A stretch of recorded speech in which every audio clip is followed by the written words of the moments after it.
Hey everyone, it's Hugh Sweeney here and welcome back to another video. Now today I decided to do a video on the brand new, highly anticipated Canon R5 or Canon EOS R5 or whatever you want to call it. It's an awesome camera. Now usually what I do is I do videos like this, on speculation and just make up stuff that I think is relevant to the video about the camera or whatever. And in this case, I decided to just talk to somebody who has experience with the camera. And I came across a video lately on the R5, which kind of impressed me because it was just a really good hands-on video, mostly focusing on photography and how the R5 performed. So this guy is based in Switzerland. He's from Switzerland and he's a freelance photographer who kind of focuses on adventure, lots of mountain biking stuff, lots of cool stuff and travel photography and stuff like that. He's a busy guy and he does really awesome work, and he's also a Canon ambassador, and his name is Martin Bissig, and he joins me now on the phone on WhatsApp. So Martin, good afternoon. Good afternoon, Hugh. Thanks for having me. No problem, it's an absolute pleasure. As I said, I was looking through your website there and I was looking at the photographs that you do, and I'm more of a videographer, but I gotta say, when I do photographs, the type of photographs that you do, they're exactly the type of ones that I want to do. So nice work, buddy. Thanks for that. Before we talk about the R5, is there any sort of really interesting stories you want to tell me about your photography, or do you want to just explain to the viewers how you got into photography? Because I believe you were an investment banker before photography. So just tell us a little bit about yourself and how you ended up becoming a photographer and, we'll say, a Canon ambassador. Well, I wasn't an investment banker, but for us here in Switzerland, it's the closest thing you can think of when you finish school. What do you want to do? And then I decided, why not go and do an apprenticeship at a bank, and then you end up at the bank, you work at the bank for 3 years. So yeah, at the end I was working for the biggest Swiss bank for 6 years, and then I did my bachelor degree in business administration when I figured out this is not something I want to do forever. And I always had this passion for photography together with my other passion with the cycling and sports. And then there was the third passion, that was traveling. So all that combined is just the stuff that I love to do. And over the years, I developed quite a huge customer base in that field. And I do a lot of traveling with athletes. And it just took a lot of time to get into that space. And but now here I am, Canon ambassador since last year. One of two in Switzerland. I do a lot of commercial work for big brands. I do a lot of publications of the trips we're doing all over the world. So yeah, that's basically what I'm doing. That's awesome to hear. Yeah, as I said, it's an awesome job when you get to do those really exciting gigs, and especially the fact that you're so into the mountain biking and the adventure stuff that you get to sort of mix your two favorite hobbies. So just to tell the viewers, like, how does one become a Canon ambassador? How do you get your work out there that someone like Canon picks up the phone and says, hey, we want to send you stuff and we want you to try our products? Yeah, but it's all about connections at the end of the day. It's I always, when people ask me that, I'm always saying, the stuff I'm doing, the work I'm doing, the photography I do, it's not something like out of this world, So they did not pick me because I'm like the best action photographer ever on this planet. But I've got a good friend, he works at Canon, and he once approached me like 2 years back and asked me if I would love to do it. And I was a bit shy at the beginning. I was thinking, the stuff I'm doing, the work I'm doing, I don't know if it's enough to be an ambassador. And then he said, but being an ambassador is so much more than just presenting your work as a photographer. You need to go out and talk to the public. You need to give speeches. You need to be able to stand in front of a crowd, all these kind of things. And then he proposed me internally, and then the whole circus started kind of. So, from Switzerland it has to go to Germany. From Germany it will go to the UK. There's a committee that sits together and that receives all these applications throughout the year. And it's been quite a process to get there. I think it took over a year, and they almost didn't think about it anymore. And then I got the call that I'm in, and I was pretty stoked. I learned back in the days in the 80s. I started taking pictures with a Canon, a T90 from my dad. back in the good old analog days. So for me, it was coming back. I started with Canon. I switched over to Nikon just to have different gear than my dad. I think it was more that case. And then I came back to Canon, and yeah, never disappointed me. Yeah, I shoot with Canon as well. Now photography isn't my main thing. I'm sort of more video, and my work is mostly video. But now it's I find that people want photographs as well. So I shoot with the Canon EosR. It's what I'm using here, and I also have this guy, which is a Panasonic S1. But the Canon EosR was my first full frame, and it's I think it's a great camera. It's not the most high performing photography camera, but I think it's really good for what I do. But one thing that I struggle with the EosR, and something that I'm hoping that the R5 might have, is sort of faster focus and stuff for the likes of action and the likes of wildlife, birds. I shoot birds as a hobby. I mean the feathered type, and I've always found that the Canon EosR, it sort of left me feeling a little bit unfulfilled in that department, because I used to use an 80D for that, because the crop sensor is quite good for wildlife stuff. Yep. But I suppose we better move the conversation onto the camera. So how do you find your first impressions, we'll say, of the R5? Coming from was it the 1D? Did you say the 1DX? Well, I tested the 1DX before it actually came out last year. I had the chance to test the pre-market model as well. But I kept working with the EosR, because for me, for the stuff I'm doing, for the expeditions and all these things, it's just the size and the weight of the camera. It just suits me the most. Where I have to go into a little bit of compromise when it comes to speed, when it comes to frames per second or autofocus speed. But now when I held the R5 in my hands for the first time, and when I was shooting that skateboarder, that was like the first scene I did.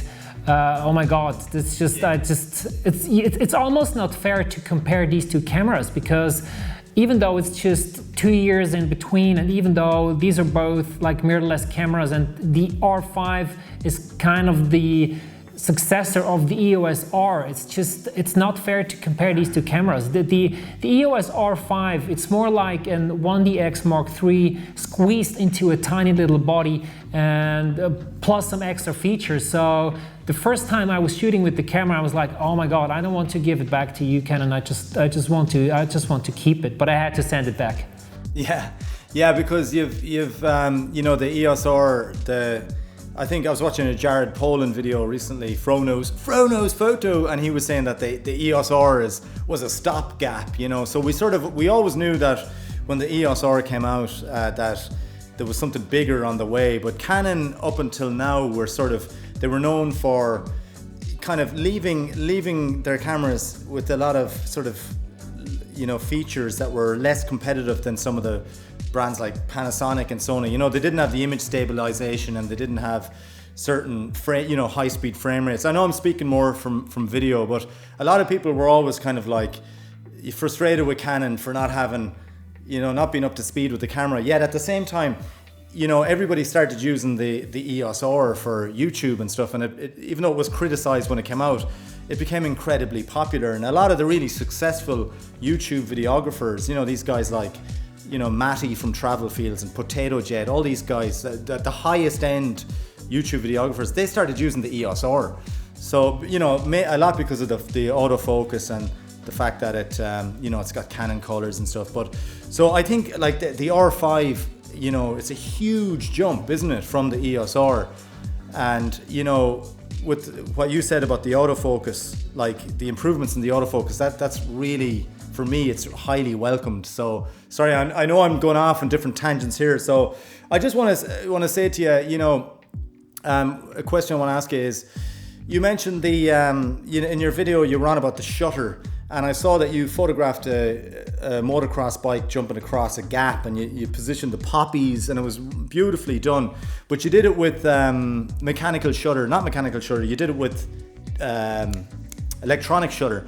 And how did you find that? The super high frame rates, because I can only get so many out of my Canon EosR? One fact that you have to get used to when you're shooting with the electronic shutter, it's completely without any noise. So when you press the shutter, you don't feel like you're taking any pictures. All it does, you have that thin white little frame around your viewfinder when you look through, and with 20 frames a second, you just push on the button and then you end up having like 35 shots of that action scene. So it's kind of a different thing to get used to photography, because coming from analog then DSLR, you're just used to the noise it makes when you push the button. But now with the electronic shutter, it just does nothing, and you just look through the viewfinder all the time and you think, okay, did I really take pictures now? And then you flip through them like, damn, I just took 40 shots or even more. It's so super fast. And even for me, for the action stuff I'm doing, I honestly, 20 frames per second, it's so many frames. And at the end of the day, with 45 megapixel of resolution, like a raw file, it's roughly 45 to 50 megabytes. You end up with so much data, and honestly, for me, for the stuff I'm doing, most of the time, I do not need 20 frames per second. So I can easily live with 12 frames per second, but it's always good to have it just in case you need it. Yes, okay. And that 12 frames per second that it does mechanical shutter, is that servo focus or is that one-shot focus? In the Canon EosR, the way you can select. It's all servo focus. It's also with the mechanical or with the electronic shutter. It's all servo focus, and it follow focus all the time. So it's incredible. I shot open wide with my 85mm 1.2 just to make sure that I can see the errors if there are any, if it doesn't catch on the athlete. But when you flip through the shots and you see that all the shots are super sharp, it's just amazing, really. Seriously, so for anyone who's coming from a 5D Mark IV, who's coming from EosR or just any model except the 1DX Mark III, which has the same autofocus processor built in, but for anyone coming from a different camera, it will be such a wow moment when you grab the camera and when you start taking shots. And I haven't taken shots of animals, of birds or anything,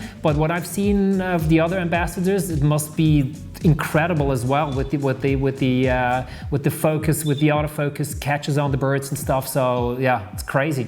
Wow, that's music to my ears, because that's something that I really struggle with, because when I select servo focus on the Canon EosR, it's only 5 shots per second. And if you're filming a bird diving for a fish, he's in the air 2 feet away from the water, and the next photograph he's under the water, and the third photograph he's in the air again.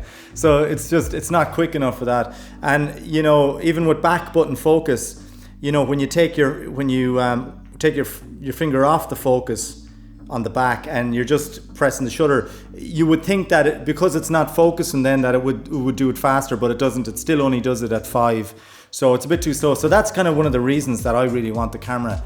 And it's awesome. And I was looking as well, they've released some new lenses. I don't know if you tried with your type of photography that you mostly do, you probably wouldn't be using the huge zooms, but they have a new zoom now that's an 800mm zoom, but I think it's an f11. It's like it's a very narrow shutter, but it's very reasonably priced, and I'd imagine that it's quite sharp. Did you see that lens, the f11 800? Yeah, I saw the lens, but I haven't used it, and I haven't used any of the new lenses that were released. I shoot with all the RF lenses, or most of the RF lenses that are around. So I've got the wide angle, the 15 to 35. I've got the 24 to 70. I've got the incredible 28 to 70 2.0, which is an amazing lens. It's quite heavy and big, but the quality you get out of the lens is just amazing. I've got the new 70 to 200 2.8, which is pretty small and compact for a 2.8. I've got a 50mm 1.2 and the 85mm 1.2, so I'm covered for the whole range with RF lenses due to the fact that I was shooting with the EosR for the last 2 years. So I've got all my lenses ready now. I'm just waiting for my R5 to arrive to shoot with the R5. I cannot wait. Yeah, I mean, when the Canon came out with this new mount, people were like, oh my God, what are they doing? It seemed risky, but when these lenses started to come out, especially, like the likes of that 28 to 70 lens, it's an f2, absolutely amazing lens. Like it's one of the best possible lenses you can get, and that 28 to 70, that sort of covers 90% of the photographs you take. If you're sort of if you're doing a wide range of photography, it's a kind of the popular zoom range. So it's a really good lens. So I love the look at the lenses. Now I've been using the EF, the normal Canon lenses. So I had the adapter, and the first thing I noticed when I got the EosR was lenses like what I've on here, a Sigma 24 to 70 art. With the adapter, it's very front heavy, and I found that the EosR, it's quite a small camera in the hand, and with a heavy front heavy lens, I didn't find it overly comfortable to use. I actually found the S1, because it's a bit bigger and fatter, I found it nicer to use, So I often did think maybe I should just get rid of everything and just start again, and maybe start out with the 28 to 70, because it's such a beautiful lens. So that's interesting to hear how you find the lenses. Just to go back there quickly, did you mentioned the shutter there? I was looking at some of your photos, and I didn't see any problems with rolling shutter in your photographs. Is it a problem with these action photographs when you do mechanical or for electronic shutter? No problem at all. I've got asked this question quite a lot on my YouTube video, or just directly from people who want to know how's the rolling shutter. And the way I shoot, or what I shot, I haven't experienced any. It doesn't mean that there's no rolling shutter. It always depends on how you shoot and what kind of settings you have on your camera. But for the stuff I did, I didn't notice anything. So for me, shooting with the electronic shutter right now, it doesn't have any downsides, except when you're shooting inside with artificial light, where you can have some flickering and stuff. Get these bands. But otherwise, it's just a positive thing to use the electronic shutter. Plus, you save the lifespan of your camera of the mechanical shutter when you're just shooting electronic. Okay, great. Yeah. So I think it's a beast. I know you're more photography centric than video, but did you get to use it for video much? Did you try it much? Yeah, I tried it for the stuff I'm doing. I did try some 8K RAW shots, but for the stuff I'm doing, it's just the file sizes are too big, and it's too what should I say, complicated to handle it in post-production with all the proxies and stuff. And for the stuff I'm doing, I don't need it. What I loved was the possibility to shoot that super fast slow motion in 4K uncropped with 120 frames on my YouTube video, and I can send you some samples as well that you can show right now. It's incredible, in 4K, like super slow motion. That's really cool. And the other thing is, which is probably also a really interesting feature for many videographers, it's the oversampling, where the whole 8K sensor is read out and downsized into a really good, crispy, clear, nice colored 4K image that you couldn't get otherwise. So like these two features are pretty cool, and from the video point of view, this camera does so much more than I will ever need. So that's why I was mainly focusing on the still photography side, and this is what I will use it the most. And there's a lot of discussion going on right now about the heat and about overheating, and it's kind of funny for you as a professional, or for me as a professional, when I read the comments, I'm thinking of, okay, I mean, how many people get into that problem really, I mean, if you're shooting 8K for 20 minutes straight, if you do this on a really professional level, then you would need to have a backup camera anyway.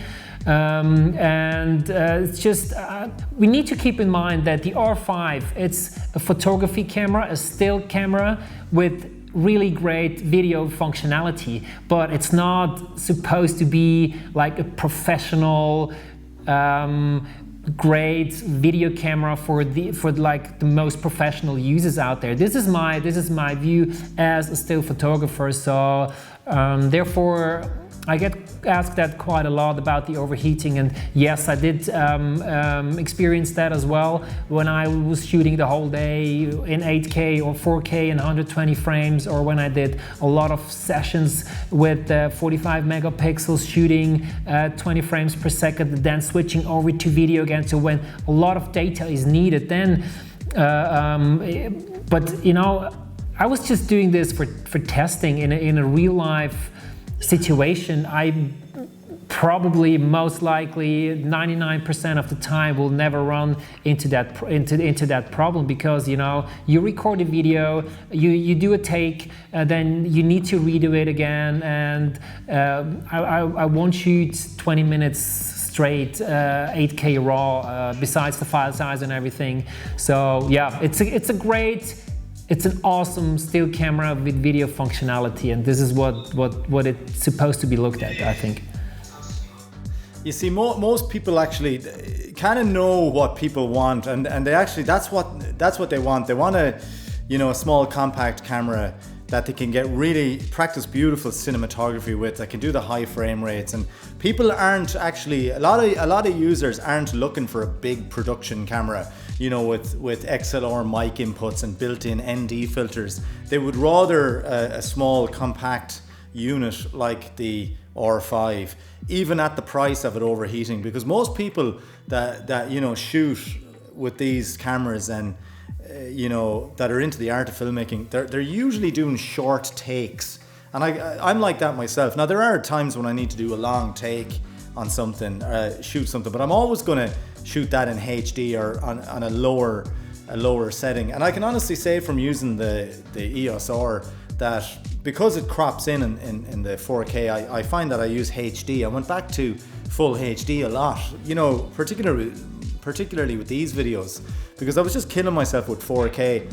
And even years ago, I used to have Blackmagic cameras. I used to have a Blackmagic production camera, and I used to shoot raw and shoot big ProRes files, and I'd come home from just a small job and I'd have 500 gigabytes of content. And I had an 80D at the time, and the 80D could do 60 frames per second, and the Blackmagics couldn't. So I found myself using an 80D, and when I'd edit the project and I'd have this really super high quality ProRes 4K and mixed in with the 80D full HD, when you look back at the video, you actually forget which camera is the 80D. You couldn't even tell, because it's delivered in HD. It's, the clients can never tell. So that really made me think back then that maybe I should go back to using smaller cameras. So I was using a GH5, and I've a Panasonic S1 as well. And just one thing I'd like to mention, these people that, they criticize you maybe on the video about stuff, they might say, oh, it overheats, and they make these jokes and these memes about it overheating.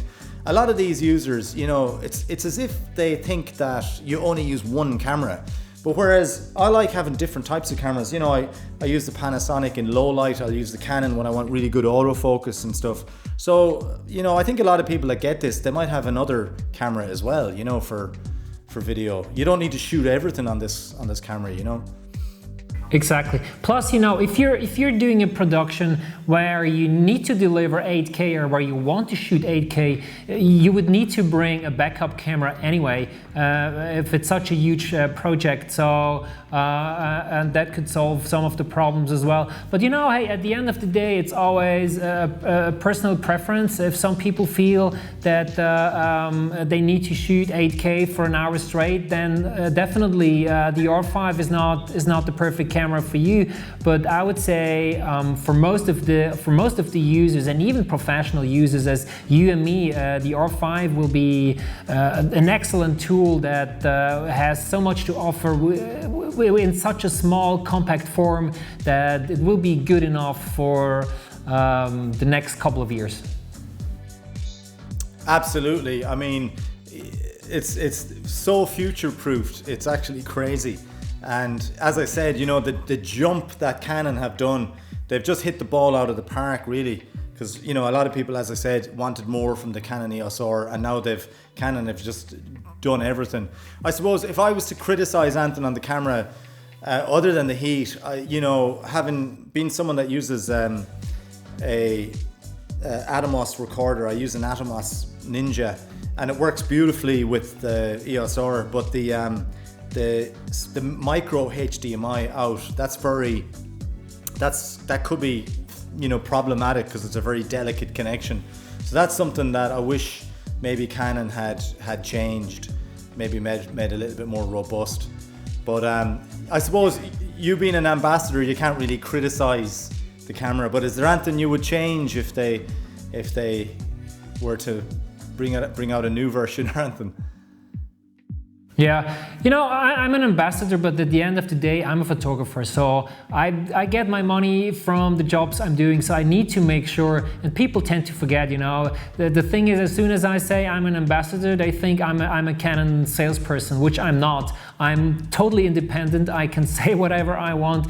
In the first thing, my main job is the photographer. So I need to make sure that the tool I'm having in my hands is working the way it's supposed to and is delivering the quality and the results that I need in order to make my clients happy, and this is how I make my money. So when it comes to the camera, the R5, something that would be really cool, I don't know if that's going to be possible in future, but if you do not need 4K and 120 frames, it would be nice to be able to shoot 120 frames in full HD, so that would be kind of a cool addition if that would be possible. Also, if I want to shoot RAW, maybe not in 8K but in 4K, that would be kind of cool to have it. I don't know if that's possible at all on a technical level. But other than that, honestly, I'm used to work with the EosR now for the last 2 years, and a lot of people I hear are complaining about the speed, about the autofocus and stuff, but you know, I never ran into any problems. I've shot so many commercial jobs with the EosR that now switching from the EosR to the R5, for me, from the handling point of view, there's not much of a difference, but it's like having a 1DX Mark III in that EosR body. So now, honestly, for me, this is just all I've been waiting for such a long time, and with every single feature that Canon was able to put into that camera, I mean, you know, the in-body stabilization, the built-in Wi-Fi connection, all that stuff. I mean, it's all in such a small camera, and before we would just use to have these big, heavy, bulky tanks of cameras like the 1DX Mark III, which is still as great as, you know, like one of the probably most robust outdoor cameras you can get. But for me, it's just too big, and now it's all in an R5. And for me, no, nothing else I could wish for at the moment. Seriously. So I just wanted to ask you one or two questions that just popped into my head. Obviously it's a 45 megapixel, so it's considerably more detailed than, we'll say, you know, the 1DX3, which I think is only 20, isn't it? It's 20. And the EosR, the current EosR is 30. So this is 45. So there's a lot more pixels squeezed into the sensor. So how does it appear? How does it compare to the EosR for low light and things like dynamic range in photography? Yeah, you know, I get asked this quite a lot, and now looking back, I wish I took more low light shots, but my job that I was given by Canon was going out and shooting fast action in daylight, and I did go out on a hike with my wife early morning where I shot a little bit of high ISO up to 800, but not much higher. Because of the built-in body stabilization, I didn't need to go up higher. But from what I could see on my sample shots and from what I could hear from Canon, it's supposed to be one step better than the 5D Mark IV when it comes to ISO performance and also dynamic range. So that will be awesome. And even though it's got 5 megapixels less than the 5DSR, it resolves more detail, or the same amount of details. So yeah, at the end of the day, you know, I'm not a big fan of all these graphs and tests under artificial conditions. I'm the kind of guy who goes out and shoots, and even if I need to go up to ISO 32,000, I'll do it, and I get the shot and it gets published on a double page in a magazine. You know, at the end of the day, you just need to go out and shoot, and if you bring home that one shot, it doesn't matter at the end of the day if you shot it with high ISO or if you shot it with not the best possible lens. But if it tells the story, you've done your job right, and that's what matters at the end of the day with photography. Exactly, yeah. People get caught up in so much, you know, equipment, and they're obsessed with the gear, and they don't output work. It's about outputting work, you know. I have a movie that I shot on my YouTube channel. It has 2.5 million views, and I did it with the 60D when I was just beginning. I had a good idea, and I got a lot of views, and now a lot of my videos that I put a lot more work into, shot with much more expensive equipment, they've no views. They've much less views. So it just goes to show it's about your idea and it's about your creativity, really. But at the same time, us guys, we love the gear, we love the equipment that goes with our hobby, and it's like anything. It's like golfers wanting to get new golf clubs. We always want to get new cameras, and I'm excited about this because I've used the EosR a lot, and I love it. I need more than one camera, so I may sell the EosR, and I keep my Panasonic because I like it for other things, and I'll just maybe use I get myself an R5. Plus, I'm in business because when you're in business, and you probably know this as well, it's expensive, but you can claim the tax on it. You can claim the VAT. So I think for us guys in Europe, it's about 4,000 after VAT is taken off, or 3,800. It's a lot of money, but it's a lot of camera. So. It is, and the thing is, I think with this one, first with the R5, you're investing into the future because you're going to be, and I can guarantee you that you're going to be super happy with the performance of the camera. Honestly, I mean, I wouldn't think of one thing that you probably wouldn't like except of your micro HD adapter. But other than that, you will love the camera, and you're investing. Yes, it's a lot of money you're investing there, but you're investing into the future. And I think when we were talking about the lenses before, I think it was a really great move of Canon having a new mount, and with the RF mount and the new lenses that are coming out. It's going to be such a really cool lineup of cameras with the new lenses. I think it's good. That's going to be the future for sure. And when I switched over to the mirrorless world 2 years back, when the EosR came out, people were a little bit smiling at me, and they were like, yeah, are you sure that's going to be the future? And I told them, listen, in my opinion, like DSLRs are going to vanish sooner than we all think, because I only see upsides when it comes to cameras. And now with the R5, I don't see any reason anymore why someone would want to use a DSLR anymore, or at least most of the people. So yeah, there you go.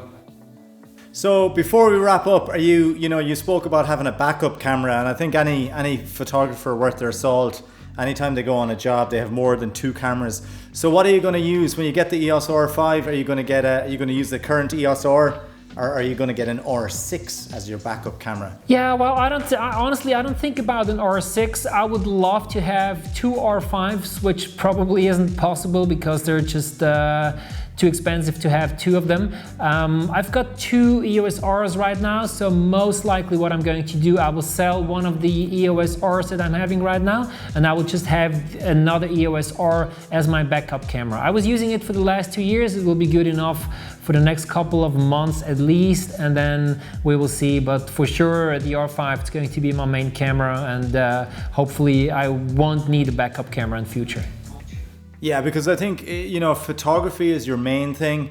I think that the EosR, there's not really a whole advantage of getting the R6 over the EosR because you have less pixels there. So you might be just, for your backup camera, the EosR is perfectly fine.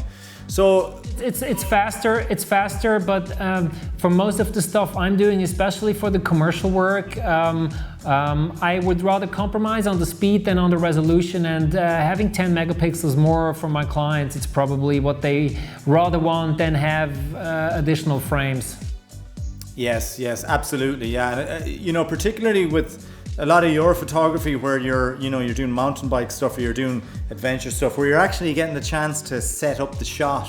This is something that I find when I work, with people. Sometimes they don't give me the opportunity to set up the shot, and you'll get nicer images if you're given a chance just to compose it and tell people what to do. Tell the mountain bikers, okay, go this way, and I'm going to take a shot of you, and then cycle back. I'm going to take another one, where you can sort of plan the shoot, and you're not just following them around hoping to get something.